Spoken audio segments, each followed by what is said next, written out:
Hello students, ये video पृथ्वी की आंतरिक संरचना के तीसरे भाग के बारे में है और इस वीडियो में आज हम जानेंगे पृथ्वी की संरचना के बारे में। तो चलिए स्टूडेंट्स जानते हैं इसके बारे में।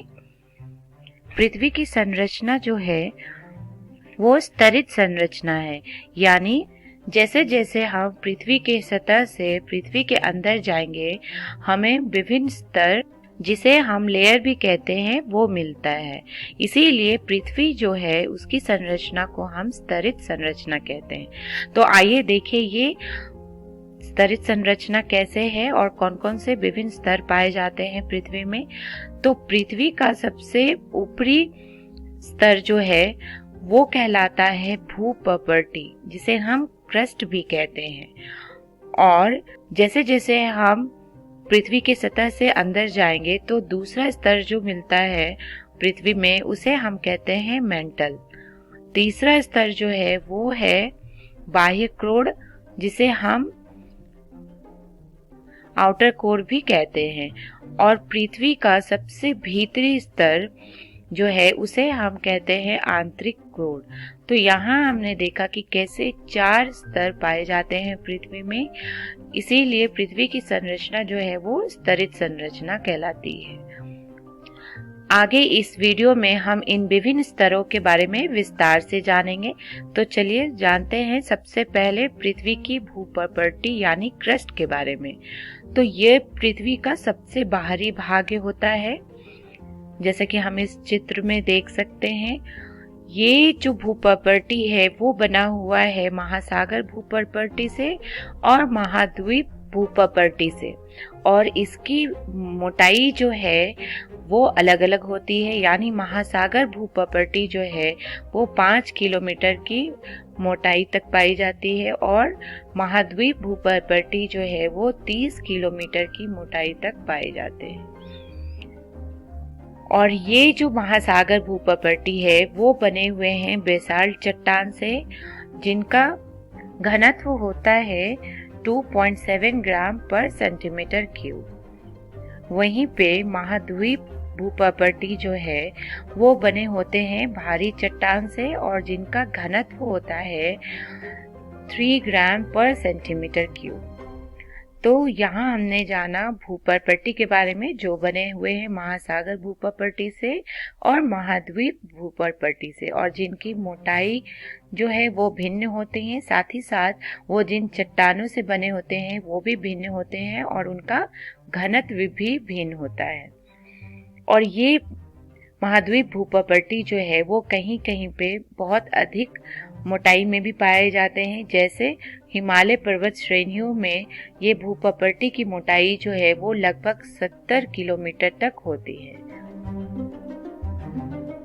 आइए अब हम जानते हैं पृथ्वी के दूसरे स्तर के बारे में, जिसे हम कहते हैं मेंटल। तो यहाँ हम देख सकते हैं ये मेंटल है, और ये मेंटल स्तर जो है वो मोहो अशांत, जिसे मोहो डिस्कंटिन्यूटी भी कहते हैं, वहां से लेके 2900 किलोमीटर तक फैले होते हैं। और ये पूरा स्तर जो है उसे हम कहते हैं मेंटल, जो मोहो अशांत से लेके 2900 किलोमीटर तक पाए जाते हैं। और ये मेंटल के ऊपरी स्तर जो है उसे हम कहते हैं दुर्बलता मंडल, जिसे हम एस्थेनोस्फीयर भी कहते हैं। और ये दुर्बलता मंडल जो है वो 400 किलोमीटर तक फैला हुआ होता है और ये मैग्मा का स्रोत होता है और ये बहुत ही कमजोर क्षेत्र होता है, इसीलिए इसे दुर्बलता मंडल कहते हैं।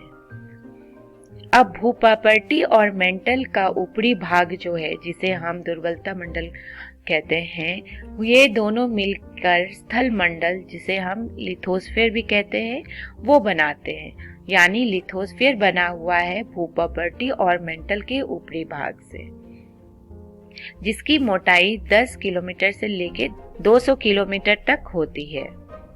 और ये मेंटल स्तर जो है वो बना होता है ज्यादातर सिलिकेट चट्टान से। तो यहाँ हमने जाना पृथ्वी के दूसरे स्तर, जिसे हम मेंटल कहते हैं। आइए अब हम जानते हैं पृथ्वी के क्रोड़ के बारे में। तो यहाँ हम देख सकते हैं। और ये क्रोड़ जो है वो 2 स्तरों में होता है, जिसे हम कहते हैं बाहरी क्रोड़ और भीतरी क्रोड़। तो ये बाहरी क्रोड़ जो है वो तरल अवस्था में होता है और यहाँ पे चट्टानों का घनत्व जो है वो होता है 5 ग्राम पर सेंटीमीटर क्यूब। और इसकी मोटाई जो है वो 2900 किलोमीटर से लेके 5100 किलोमीटर तक होता है। और भीतरी क्रोड़ जो होता है वो ठोस अवस्था में होता है। और ये जो आंतरिक क्रोड़ है वो बना हुआ है चट्टानों से, जिनका घनत्व जो है वो बहुत अधिक होता है। और इनका घनत्व होता है 13 ग्राम पर सेंटीमीटर क्यूब। यानी ये जो आंतरिक क्रोड़ है वो सबसे अधिक घनत्व वाले चट्टानों से बना होता है, क्योंकि यहाँ पे सबसे अधिक दबाव होता है। और ये आंतरिक क्रोड़ का विस्तार जो है वो होता है 5100 किलोमीटर से लेके 6378 किलोमीटर तक। एक दिन